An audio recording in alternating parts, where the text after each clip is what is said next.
నమస్తే, welcome to ABC news. ముందుగా headlines చూద్దాం.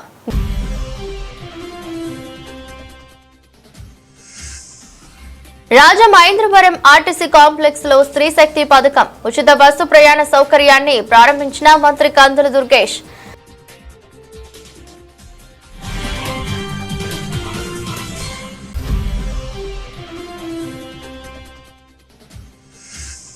గౌతు లచ్చన్న 116వ జయంతి వేడుకల్లో వక్తలు నివాళులర్పించిన మంత్రి కందుల దుర్గేష్, ఎమ్మెల్యేలు ఆదిరెడ్డి శ్రీనివాస్.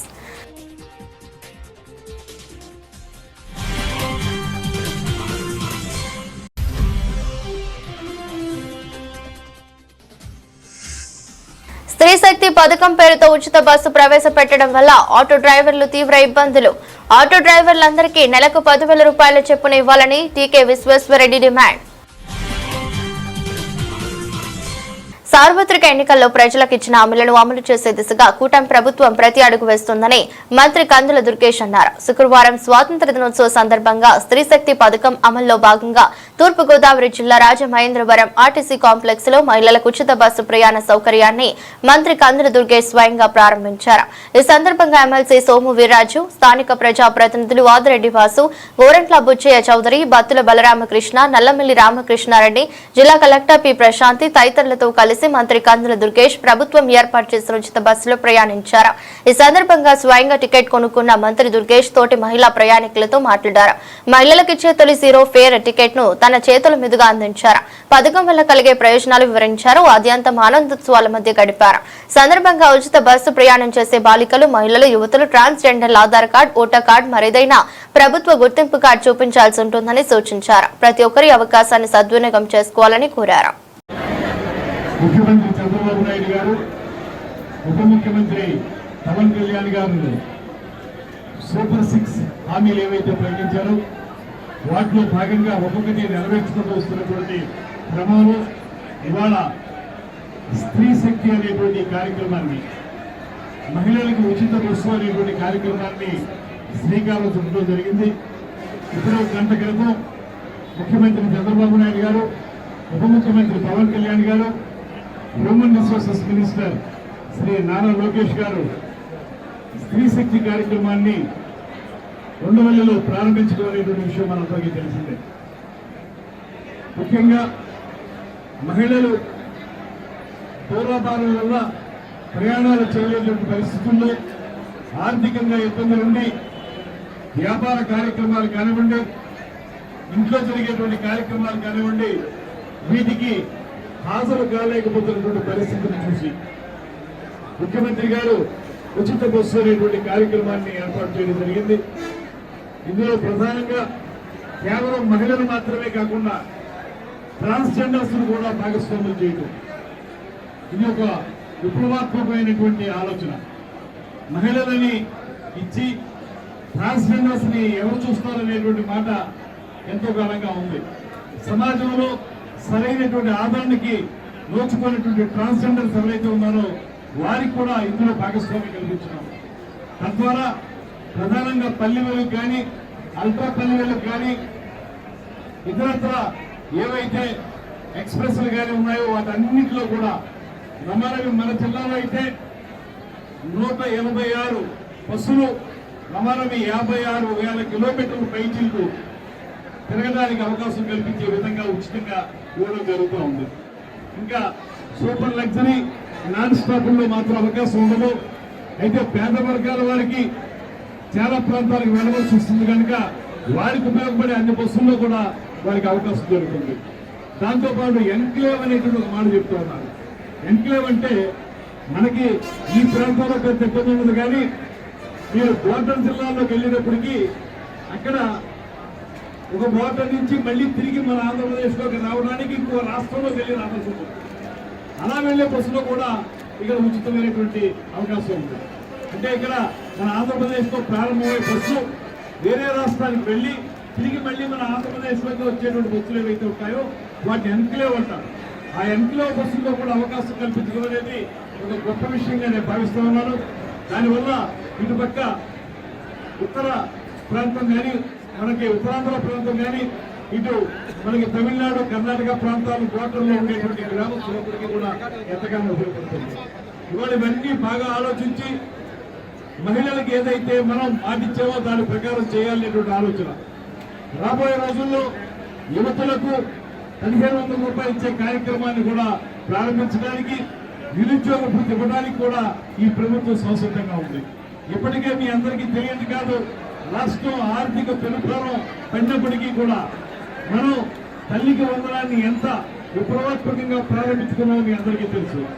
పెన్షన్ల విషయం కానివ్వండి, రైతులు బకాయిలు తీర్చే విషయం కానివ్వండి, ఏ రకంగా చూసుకున్నప్పటికీ కూడా ఈ ప్రభుత్వం పూర్తిగా ఇచ్చిన హామీల్ని అమలు చేసే దిశగా వెళుతున్నటువంటి సందర్భంలో ఇవాళ ఆ కార్యక్రమాల్లో స్త్రీ శక్తి అనేటువంటిది ఒక అద్భుతమైనటువంటి ప్రయోగం అనేటువంటి మాటని తెలియజేస్తూ దీన్ని మహిళలందరూ ఉపయోగించుకోవాలని చెప్పి కోరుతా ఉన్నాను. వారు 0 టికెట్ తోటి బస్సు ఎక్కచ్చు. వారికి ఎక్కడ ఎంత దూరం వెళ్ళినప్పటికీ కూడా ఏ రకమైనటువంటి ఆర్థిక భారం వారి మీద పడదు.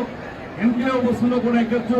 ఇవన్నీ జాగ్రత్తగా చూసుకుని తమ ప్రయాణాలని వారు ఏర్పరచుకోవాల్సిందిగా కోరుతూ ఇవాళ ప్రతిపక్షాలు రకరకాల మాటలు మాట్లాడుతూ ఉన్నాయి.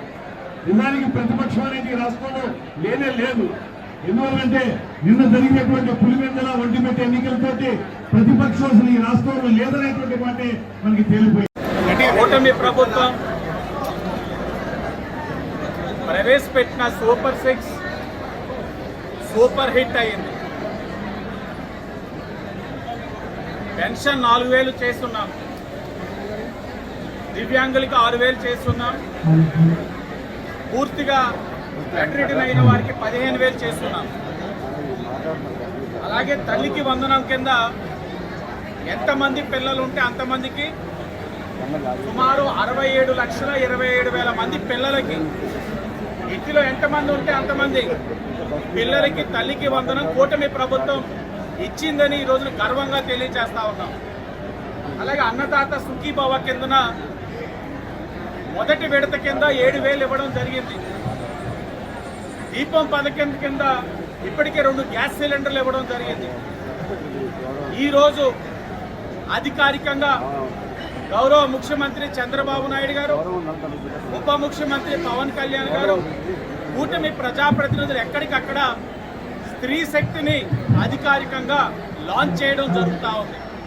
ఎక్కడికక్కడ మహిళలు పండగ వాతావరణం కనబడతా ఉంది.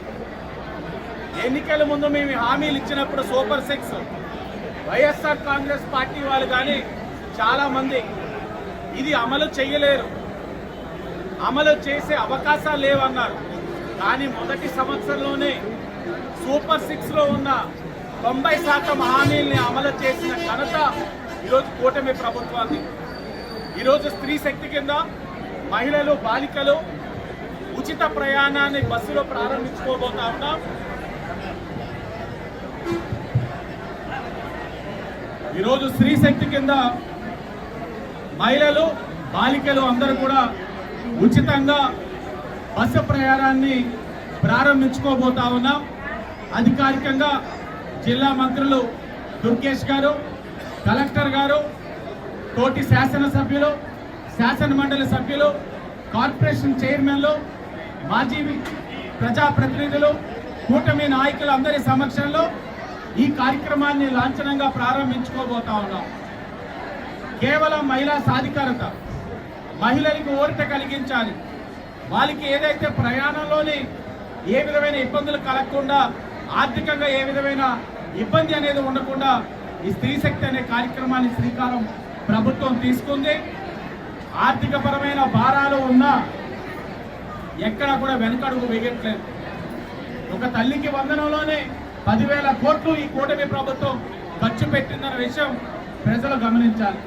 ఒక పక్కన ఇచ్చిన హామీలే కాకుండా ఇవ్వని హామీలు కూడా అమలు చేసుకుంటూ కూటమి ప్రభుత్వం ముందుకెళ్తా ఉంది.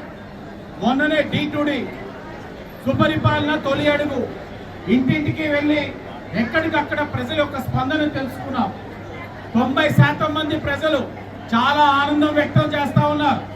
కూటమి ప్రభుత్వం పరిపాలన బాగుంది, ప్రజాప్రతినిధుల పరిపాలన బాగుంది, ప్రజలకి అవసరం ఏదైతే ఉందో అవన్నీ కూడా చేస్తున్నారు.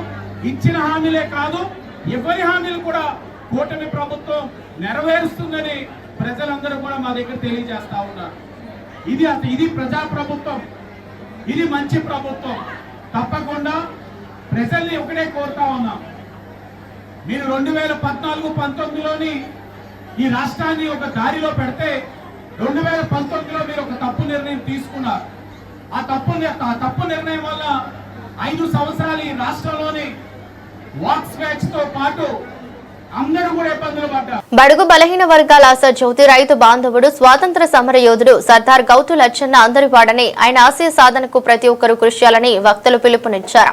సర్దార్ గౌతు లచ్చన్న 116వ జయంతి సందర్భంగా శనివారం వై జంక్షన్ లోని లచ్చన్న విగ్రహం వద్ద ఘనంగా జరిగింది. రాష్ట్ర ప్రభుత్వం గౌతు లచ్చన్న జయంతి వేడుకలను అధికారికంగా నిర్వహించాలని ప్రకటించడంతో రాష్ట్ర పర్యాటక, సాంస్కృతిక, సినిమాటోగ్రఫీ శాఖ మంత్రి Kandula Durgesh, MLC Somu Veerraju, Rajahmundry city rural Rajanagaram ఎమ్మెల్యేలు ఆదిరెడ్డి శ్రీనివాస్, కోరంట్ల బుచ్చయ్య చౌదరి, పత్తుల బలరామకృష్ణ, రుడా చైర్మన్ బొడ్డు వెంకటరమణ చౌదరి, మాజీ ఎమ్మెల్యే రావుతు సూర్యప్రకాష్ రావు, మాజీ ఎమ్మెల్సీ ఆదిరెడ్డి అప్పారావు, మాజీ ఎంపీ మార్గాని భరత్రామ్, టీడీపీ రాష్ట్ర ప్రధాన కార్యదర్శి గన్ని కృష్ణ, డాక్టర్ అనసూరి పద్మలత, డాక్టర్ గూడూరి శ్రీనివాస్, మార్గాని నాగేశ్వరరావు తదితర ప్రముఖుల నాయకులు పెద్ద సంఖ్యలో పాల్గొని లచ్చన్న విగ్రహానికి పూలమాలలు వేసి నివాళులర్పించారు.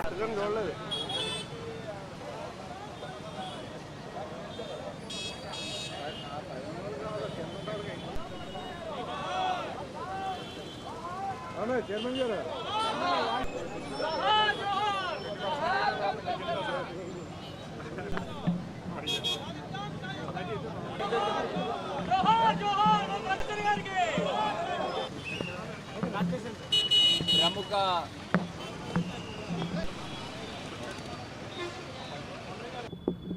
ఆంధ్రప్రదేశ్ వ్యాప్తంగానే కాదు, యావత్ భారతదేశము కొనియాడదగ్గ నేతల్లో సర్దార్ గౌతు లచ్చన్న గారు ఒకరు. మరి సర్దార్ అనే బిరుదు దేశంలో చాలా అతి కొద్ది మందికి మాత్రమే ఈ సర్దార్ అనే బిరుదు ఉండింది. మరి సర్దార్ వల్లభాయ్ పటేల్, అదేవిధంగా సర్దార్ గౌతు లచ్చన్న, మరి తెలుగువాడి యొక్క కీర్తిని మరి ఆయన ప్రతి ఒక్కరూ కూడా స్ఫూర్తిగా తీసుకుని ముందుకు వెళ్ళాల్సిన అవసరం ఉంది. అందరికీ నమస్కారం. ఈరోజు సర్దార్ గౌతు లచ్చన్న గారి జన్మదినోత్సవం సందర్భంగా అందరికీ కూడా ఆయన తరపున ఆశీస్సులు అందజేస్తూ గవర్నమెంట్ అధికారపూర్వకంగా గౌతు లచ్చన్న గారి జయంతిని అధికారికంగా చేయాలని నిర్ణయించడం చాలా ఆనందదాయకంగా ఉంది. ప్రతి సంవత్సరం కూడా ఇక్కడ మేము ప్రతి సంవత్సరం ఇక్కడ ఆయన జయంతి వేడుకలను ఘనంగా నిర్వహిస్తున్నాం. ఈ ఏడాది గవర్నమెంట్ కూడా అందులో పాలు పంచుకున్నది చాలా ఆనందంగా ఉంది.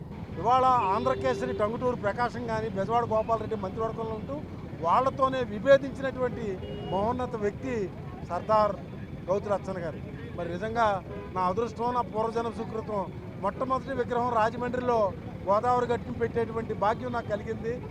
అటువంటి భాగ్యం, అటువంటి ఆయన చరిత్ర చెప్పాలని అంటే ఇవాళ రాబోయే తరాలందరికీ ఆదర్శంగా నిలబడుతూ ఆయన ఆశయాల కోసం కొనసాగించడమే ఆయనకి నిజమైన నివాళులు అర్పించినట్టుగా నేను భావిస్తూ, గౌతు లచ్చన్న గారు అని ఆయన ఒక కులానికో ఒక మతానికో సంబంధించిన వ్యక్తి కాదు.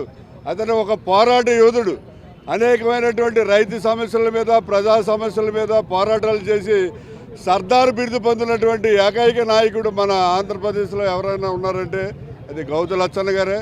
మరి అటువంటి గౌతు లచ్చన్న గారికి ఇవాళ రాష్ట్ర ప్రభుత్వం వారు అధికారికంగా ప్రకటించడం చాలా గొప్ప విషయం, చాలా ఆనందకరమైన విషయం. కూటమి ప్రభుత్వం స్త్రీశక్తి పథకం పేరుతో ఉచిత బస్సు ప్రవేశపెట్టడం వల్ల ఆటో డ్రైవర్లు తీవ్ర ఇబ్బందులు పడే పరిస్థితి వచ్చిందని ప్రభుత్వం వెంటనే స్పందించి ఆటో డ్రైవర్లందరికీ నెలకు 10,000 రూపాయలు చొప్పున ఇవ్వాలని టీకే విశ్వేశ్వరరెడ్డి డిమాండ్ చేశారు. ది రాజమండ్రి ప్రెస్ క్లబ్ లో శనివారం జరిగిన మీడియా సమావేశంలో మాట్లాడుతూ కూటమి ప్రభుత్వానికి 15 రోజులు సమయం ఇస్తున్నామని, ఆలోగా స్పందించకపోతే సెప్టెంబర్ 1వ తేదీన రాజమహేంద్రవరం సబ్ కలెక్టర్ వద్ద మహాధర్నా నిర్వహిస్తామని హెచ్చరించారు. ఓట్ల చోరీ ఏఐసీసీ పీసీసీ పిలుపు మేరకు ఈ నెల 18వ తేదీ సోమవారం సాయంత్రం 7 గంటలకు కోటగుమ్మం వద్ద నుంచి ఓట్ల దొంగ మోదీ తాత తప్పుకో నినాదంతో కొవ్వొత్తుల ప్రదర్శన చేస్తామన్నారు. అఖిలపక్ష కమిటీ కన్వీనర్ దేశరెడ్డి బలరామనాయుడు మాట్లాడుతూ ఫ్లెక్సీలు, హోర్డింగ్లు, బోర్డులు ఏర్పాటు చేయవద్దని కార్పొరేషన్ తీసుకున్న నిర్ణయంపై సోమవారం ఉదయం కృష్ణసాయి కళ్యాణ మండపంలో అఖిలపక్ష సమావేశం జరుగుతుందన్నారు.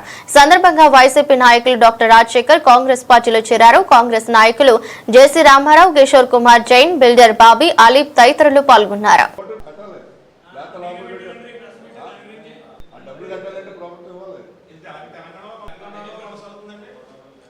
తెలంగాణలో కూడా యాక్సిడెంట్ చేస్తారు వాళ్ళు. మరి ఏం చేస్తారు వాళ్ళు? నిద్రపోతారండి ఆర్టీ వాళ్ళు.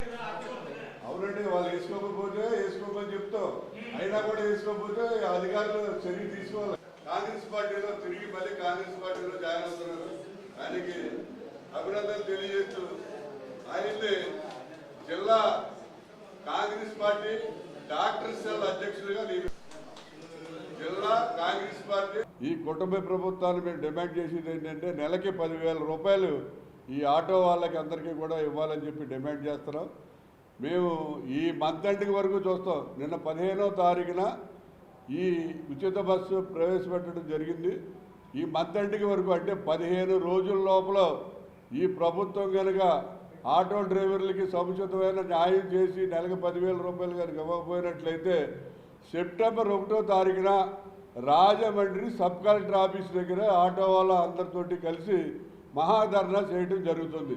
కాబట్టి ఎన్డీఏ కూటమి ప్రభుత్వం వారు దీన్ని దృష్టిలో పెట్టుకుని మరి ఆటో డ్రైవర్లకి న్యాయం చేయాలని చెప్పి డిమాండ్ చేస్తారు. ఈ నరేంద్ర మోడీ గారు ఎలక్షన్ కమిషన్ను అడ్డుపెట్టుకుని ఓట్లు చోరీ చేశాడని చెప్పి కాంగ్రెస్ పార్టీ వాళ్ళు ఏఐసిసి పిసిసి యొక్క పిలుపు మేరకు 18వ తారీఖు సోమవారం 7 గంటలకి రాత్రి 7 గంటలకి కోటకొంపం సెంటర్ నుంచి మన పాత కూరగాయల మార్కెట్ నెహ్రూ గాంధీ విగ్రహాల వరకు కూడా ఓటు చోర్ అంటే ఓట్లు దొంగ మోడీ తాత తప్పుకో అనే స్లోగన్ తోటి, అంటే ఓట్లు దొంగ మోడీ తాత తప్పుకో. ఎందుకంటే అతనికి వయసు అయిపోయింది 75 ఏళ్ళు. సెప్టెంబర్ తోటి అతనికి రిటైర్మెంట్, అందుకని మోడీ తాత అని పెట్టారు. మోడీ తాత తప్పుకో అని చెప్పి ఒక స్లోగన్ తోటి కొవ్వొత్తుల ప్రదర్శన ఏర్పాటు చేయడం జరిగింది. ఎల్లుండి 18వ తారీఖు నాడు సోమవారం ఉదయం 10 గంటలకి కృష్ణసాయి కళ్యాణ మండపంలోని అఖిలపక్ష కమిటీ సమావేశం. అది ప్రధాన ఉద్దేశం ఏంటంటే ఇవాళ కార్పొరేషన్ వారు ఫ్లెక్సీలు పెట్టకూడదు, హోర్డింగ్స్ ఉండకూడదు, బోర్డులు ఉండకూడదు. మీరు వ్యాపారం చేస్తే ఎవరినైనా ఆకర్షిస్తేనే వ్యాపారం జరుగుద్ది. వ్యాపారం జరిగితేనే వాడు ట్యాక్స్ రూపంలో ట్యాక్స్ కడతాడు. ఇవాళ ప్రతి నిబంధనలు ఎక్కువ పెట్టి వ్యాపారస్తులకు కూడా ఇబ్బంది పెట్టే పరిస్థితి కార్పొరేషన్ వారికి కలగజేస్తున్నందుకు దాని మీద సమావేశం మనం 18వ తారీఖు సోమవారం నాడు ఉదయం 10 గంటలకి అఖిలపక్ష సమావేశం ఏర్పాటు చేయడం జరిగినది. స్థానిక అర్యాపురం శ్రీకృష్ణ చైతన్య ఆశ్రమంలో కృష్ణ జన్మాష్టమి వేడుకల్లో భాగంగా త్రిదండి స్వామి భక్తి కంకణ బన మహారాజ్ ప్రత్యక్ష పర్యవేక్షణలో శనివారం నాడు శ్రీకృష్ణ జన్మాష్టమి మహోత్సవం ఘనంగా జరిగింది. 3 లక్షల రూపాయల నోట్లతో శ్రీకృష్ణ మందిరాన్ని అలంకరించారు, ప్రత్యేక పూజలు చేశారు. పలువురు భక్తులు విచ్చేసి దర్శించుకున్నారు. అలాగే సాయంత్రం హరినామ సంకీర్తనం, ఉట్టి కొట్టడం, ఫ్యాన్సీ డ్రెస్ పోటీలు, గురు పూజ, ప్రవచనం తదితర కార్యక్రమాలు జరిగాయి. పెద్ద ఎత్తున భక్తులు కార్యక్రమంలో పాల్గొన్నారు. 17వ తేదీన శ్రీ నందోత్సవం జరుగుతుందని ఆశ్రమ ఇన్ఛార్జి శ్రీపాద హరిదాస్ బ్రహ్మచారి తెలిపారు.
కాకినాడ జిల్లా టీడీపీ విభిన్న ప్రతిభావంతుల అధ్యక్షులు మండపాక అప్పన్నదొర పుట్టినరోజు వేడుకలు అంగరంగ వైభవంగా శనివారం నిర్వహించారు.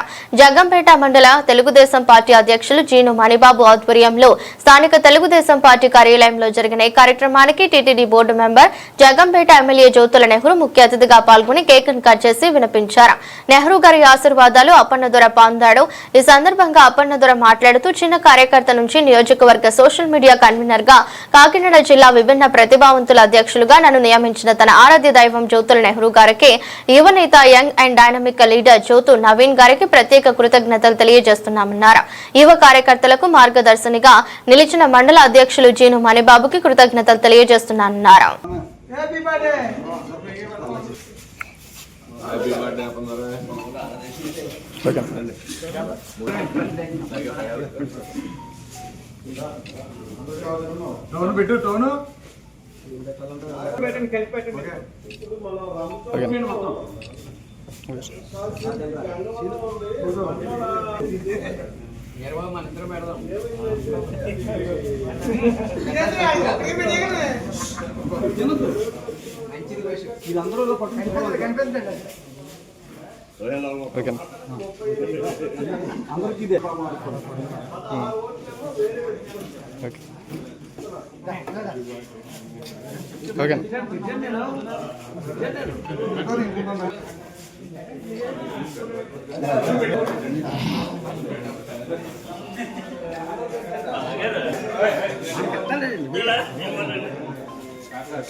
కుమార్ గారు రండి.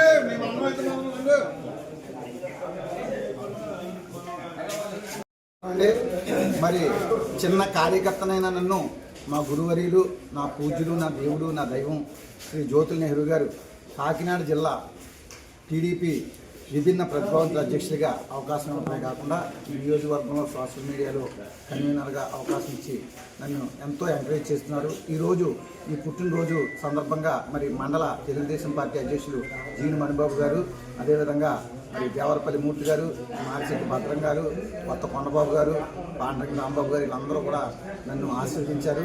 ఈరోజు మా ప్రీతమ నాయకులు జ్యోతుల నెహ్రూ గారి సమక్షంలో ఈ పుట్టినరోజు చేసుకున్నందుకు నా పూర్వజన్మ సుకృతంగా భావిస్తున్నాను. ప్రజల కోసమే పనిచేసే ప్రజానాయకుడు వెనకాతలు నడుస్తున్నామంటే మా అందరికీ గర్వం. జ్యోతుల నెహ్రూ గారితో పనిచేస్తున్నామంటే అది బ్రాండ్, అభివృద్ధికే బ్రాండ్. అటువంటి నాయకుడు వెనకాల మేము అందరూ పనిచేస్తున్నాం. ఎవరికి ఏది వచ్చినా అందరూ కలిసి చేయడం చాలా గొప్పగా ఉంది. మీరందరికీ పేరు పేరున కృతజ్ఞతలు తెలిసేట్టు పాదాభివందనాలు కూడా తెలియజేస్తున్నారు. మరి సోషల్ మీడియా కన్వీనర్ మండపాక అప్పందోర గారు బర్త్డే సందర్భంగా ఈ సమావేశం ఏర్పాటు చేశాం. అప్పందోరకి మరి భగవంతుడు ఆరోగ్యం నుంచి సుఖ సంతోషంగా ఉండాలని ఆ జ్యోతుల నెహ్రూ గారు ఎమ్మెల్యే గారు ఆశీస్సులు, తిరుపతి దేవస్థానం బోర్డు నెంబరు, అలాగే కాకినాడ జిల్లా మరి జిల్లా ప్రెసిడెంట్ అయినటువంటి యువకులు ఉత్సాహవంతులైనటువంటి నవీన్ గారు ఆశీస్సులతో అప్పందోర గారు మాకు నిరంతరం వారు ఆరోగ్యంగా ఉండాలని జగ్గంపేట తెలుగుదేశం పార్టీ నియోజకవర్గం తరఫున ప్రతి కార్యకర్త కూడా వారికి ఆశీస్సులు ఇవ్వాలని ఆర్ఎస్ఎస్ జపం చేస్తున్నారని 79వ స్వాతంత్ర దినోత్సవ వేడుకలలో తేట తెల్లమైందని, ఆయన చరిత్రను వక్రీకరించే ప్రయత్నం చేస్తున్నారని సిపిఐ రాష్ట్ర కార్యదర్శి కె రామకృష్ణ అన్నారు. ఈ దేశాన్ని బ్రిటిష్ వారు పరిపాలిస్తున్న కాలంలో ఒక దోపిడీ దుర్మార్గమైన రాజ్యాంగం నడుపుతున్నటువంటి బ్రిటిష్ సామ్రాజ్యవాదులకు వ్యతిరేకంగా పోరాడిన పార్టీలు 3 రాజకీయ పార్టీలని, వీటిలో మహాత్మా గాంధీ ఆధ్వర్యంలో భారత జాతీయ కాంగ్రెస్ పోరాడింది ఒకటి కాగా మిగతా 2 ఎర్రజెండా చేత పట్టుకున్న సిపిఐ అని ఆయన అన్నారు. అయితే నేడు మోదీ చరిత్రను విస్మరించి ఆర్ఎస్ఎస్ గురించి మాట్లాడుతున్నారని అన్నారు. స్వాతంత్ర్యం వచ్చిన తర్వాత తాము జాతీయ జెండాను ఆమోదించడం లేదని ఆర్ఎస్ఎస్ ఆనాడే చెప్పిందని, అంబేద్కర్ రాజ్యాంగాన్ని కూడా తాము తిరస్కరిస్తున్నట్లు ప్రకటించిందన్నారు. 25% మంది పేదరికం నుంచి పైకి వచ్చారని చెప్తున్నావు. మరి అదే ప్రధానమంత్రి గారిని అడుగుతా ఉన్నాం, నిజంగా ఇవాళ పేదరికం తగ్గింటే భారతదేశంలో 50 కోట్ల మంది పేదలకు ఎందుకు ఉచితంగా బియ్యం ఇస్తూ ఉన్నారు? ఎందుకు ఉచితంగా గోధుమలు ఇస్తూ ఉన్నారు? పేదరికం లేదని చెప్తా ఉన్నారు. మరి నిజంగా పేదరికం లేకపోతే ఉచితంగా ధాన్యం పంపిణీ చేయాల్సిన అవసరం ఉంది అని నేను అడుగుతా ఉన్నాను. కాబట్టి ఏమంటే నిజంగా నరేంద్ర మోడీ పరిపాలనలో అంబానీలు, అదానీలు, కోటీశ్వరులు వారి సంఖ్య పెరిగిపోతూ ఉంది, వాళ్ళ ఆస్తులు పెరిగిపోతూ ఉన్నాయి, వారికి ప్రతిరోజు వేల కోట్ల రూపాయల ఆదాయం వస్తూ ఉంది. కాబట్టి ఏమంటే వారిని మీరు బాగా పెంచి పోషిస్తూ ఉన్నారు చెప్తే సాధారణ ప్రజల సమస్యల పరిష్కారం కాలేదు, పేదరికం తగ్గలేదు. ఇవాళ కష్టజీవుల సమస్యలు ఏవి కూడా పరిష్కారం కానందువల్లనే వాళ్ళంతా రోడ్డెక్కుతారు. అదేవిధంగా ఇవాళ మన సీతారామరాజు జిల్లా సంబంధించి కాబట్టి పోలవరం నిర్వాసితుల సమస్యల గురించి కూడా ఇవాళ మాట్లాడతారు. ఎందుకంటే పోలవరం సమస్య నిజంగా ఈనాటిది కాదు, ఎప్పుడో పరిష్కారం కావాల్సి ఉండింది. ఇవాళ కేంద్ర ప్రభుత్వం నిర్వాసితులకు ఇచ్చే అమౌంట్ తగ్గించాలని ఒక దురుద్దేశంతో పోలవరం ఎత్తు తగ్గిస్తూ ఉన్నారు. 45.72 మీటర్ల ఎత్తులో అది నిర్మిస్తేనే దానివల్ల పూర్తి స్థాయిలో ఫలితాలు వస్తాయి. 196 టీఎంసీల నీరు నిల్వ చేయడానికి, 960 మెగావాట్ల విద్యుత్ శక్తి ఉత్పత్తి చేయడానికి, అటు రాయలసీమ ఇటు ఉత్తరాంధ్ర సుజల సౌతి వారికి నీళ్లు ఇవ్వడానికి అవకాశం ఉంటుంది. కానీ ఇవాళ కేంద్ర ప్రభుత్వం దాదాపు 30,000 కోట్ల రూపాయలు సేవ్ చేయడం కోసం, తాము ఇవ్వాల్సిన మొత్తాన్ని ఎగ్గొట్టడం కోసం ఇవాళ 41.15 మీటర్లు దాని ఎత్తును కుదిస్తూ ఉన్నారు. నిజంగా మన ఇరిగేషన్ మినిస్టర్ గారిని అభినందించాలి. ఆయన ఏమంటున్నా అంటే ఆయన బాగా క్లారిటీ ఇచ్చాడు. మేము కట్టేది 45.72 మీటర్లు ఎత్తు కడతాము, కానీ నీళ్లు 41.15 వరకు మేము నిల్వ చేస్తామని చెప్పాము. అంటే ఎందుకు కడతా ఉన్నాం? నువ్వు డ్యామ్ కట్టడం ఎందుకు? నీరు నిల్వ చేయనప్పుడు డ్యామ్ కట్టాల్సిన అవసరం ఉందా? ఇది ఒక బ్యారేజ్గా మిగిలిపోతుంది తప్ప మరొకటి కానే కాదు. పైగా గత 10 సంవత్సరాలు ఎవరైతే ఇవాళ ముంపు ప్రాంతాల్లో ఉంటున్న గిరిజనులు, ఇతర పేద ప్రజలు, అక్కడ ఉన్న గ్రామీణ ప్రాంత ప్రజలు ఉన్నారు, వారందరూ కూడా ప్రతి సంవత్సరం కూడా జూన్ జూలై మాసం నుంచి 3-4 నెలల పాటు వాళ్ళు నీళ్ళలో తడుస్తూ ఉన్నారు, ఇబ్బందులు పడుతూ ఉన్నారు, కష్టాలు పడుతూ ఉన్నారు. నిజంగా వారికి ఈ పాటి నిర్వాసితులకు ఇవ్వాల్సింది ఇచ్చేసి వాళ్ళకి పునర్నిర్మాణం చేసి ఉంటే వాళ్ళందరూ కూడా హాయిగా పోయి అక్కడ ఉండేవారు. కాబట్టి అప్పుడే కేంద్ర రాష్ట్ర ప్రభుత్వాలు రెండు కూడా పక్కాగా మోసం చేస్తూ ఉన్నారు. చంద్రబాబు నాయుడు గారిని కూడా నేను సూటిగా అడుగుతా ఉన్నా, అక్కడ ఎన్డీఏనే ఇక్కడ ఎన్డీఏనే డబుల్ ఇంజన్ సర్కార్ అంటా ఉన్నాం, కానీ ఇవాళ పోలవరం ఎత్తు తగ్గిస్తూ ఉంటే దాని గురించి మాట్లాడలేకపోతా ఉన్నాం. మాట్లాడలేకపోయి వాళ్ళని డైవర్ట్ చేస్తూ ఉన్నాం. పోలవరం బలక్ చర్లాన్ని కొత్తది చేస్తూ ఉన్నాం. పైగా నువ్వు ఇవాళ అనేక రకాల శుద్ధులు చెప్తా ఉన్నాడు చంద్రబాబు గారు. ఏమంటారంటే వృధాగా సముద్రంలో పోతున్న నీళ్లు వాడుకోవడం తప్ప అని అంటారు. తప్పు కాదు, మనం వాడుకోమనే కదా పోలవరం కట్టింది. పోలవరం నువ్వు పూర్తి స్థాయిలో నీళ్లు పెట్టుకో. తర్వాత పోలవరంకి సిడబ్ల్యూసీ అనుమతించారు, జాతీయ ప్రాజెక్టుగా ప్రకటించారు, కేంద్ర ప్రభుత్వం దానికి నిధులు ఇవ్వాలి. కాబట్టి అంటే రైట్ ట్రయల్గా ఏదైతే పర్మిషన్స్ ఉన్నాయో జాతీయ ప్రాజెక్టుగా అనుమతి పొందామో ఆ ప్రాజెక్టు నిర్మించకుండా నువ్వు మోసం చేసి మళ్ళీ పోలవరం బనకచర్ల అని చెప్తావా? నేను సూటిగా చెప్తా ఉన్నా, పోలవరం బనకచర్ల ఒక హంబగ్ ప్రాజెక్ట్. ఎందుకంటే దాన్ని నువ్వేం చెప్తా ఉన్నావు? దాంట్లో central government 1/4, state government 1/4, contract 1/4, అప్పు 1/4 చేస్తాం, కాంట్రాక్టర్ కూడా దాంట్లో పెత్తనం ఉంటుందని చెప్తా ఉన్నాం. నీటి పారుదల ప్రాజెక్టుల పైన ప్రైవేట్ వ్యక్తుల పెత్తనాన్ని సహించేది లేదు. దానికి వాళ్ళు 82,000 కోట్లు అంటా ఉన్నాం. అది ఖచ్చితంగా రాబోయే రోజుల్లో 2 లక్షల కోట్ల రూపాయలు దానికి ఖర్చు అవుతుంది. 2 లక్షల కోట్ల రూపాయలు ఖర్చు అయితే అందులో 1,00,000 కోట్ల రూపాయలు ప్రైవేట్ వాళ్ళ పెట్టుబడి ఉంటే వాడు పుణ్యానికి నీళ్ళు ఇవ్వమంటే ఇస్తాడా? వార్తలు ముగించే ముందు మరోసారి హెడ్లైన్స్.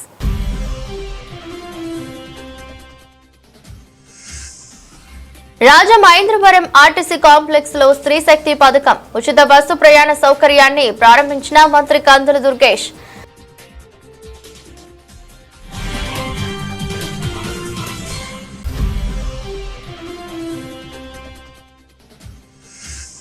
గౌతు లచ్చన్న 116వ జయంతి వేడుకల్లో వక్తలు నివాళులర్పించిన మంత్రి కందుల దుర్గేష్, ఎమ్మెల్యేలు ఆదిరెడ్డి శ్రీనివాస్.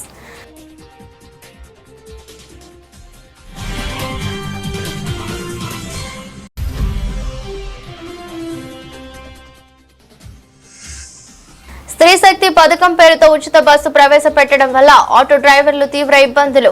ఆటో డ్రైవర్లందరికీ నెలకు 10,000 రూపాయల చొప్పున ఇవ్వాలని టీకే విశ్వేశ్వరరెడ్డి డిమాండ్. ఇది బులెటిన్. మరో బులెటిన్లో మళ్ళీ కలుద్దాం. అంతవరకు సెలవు. నమస్కారం.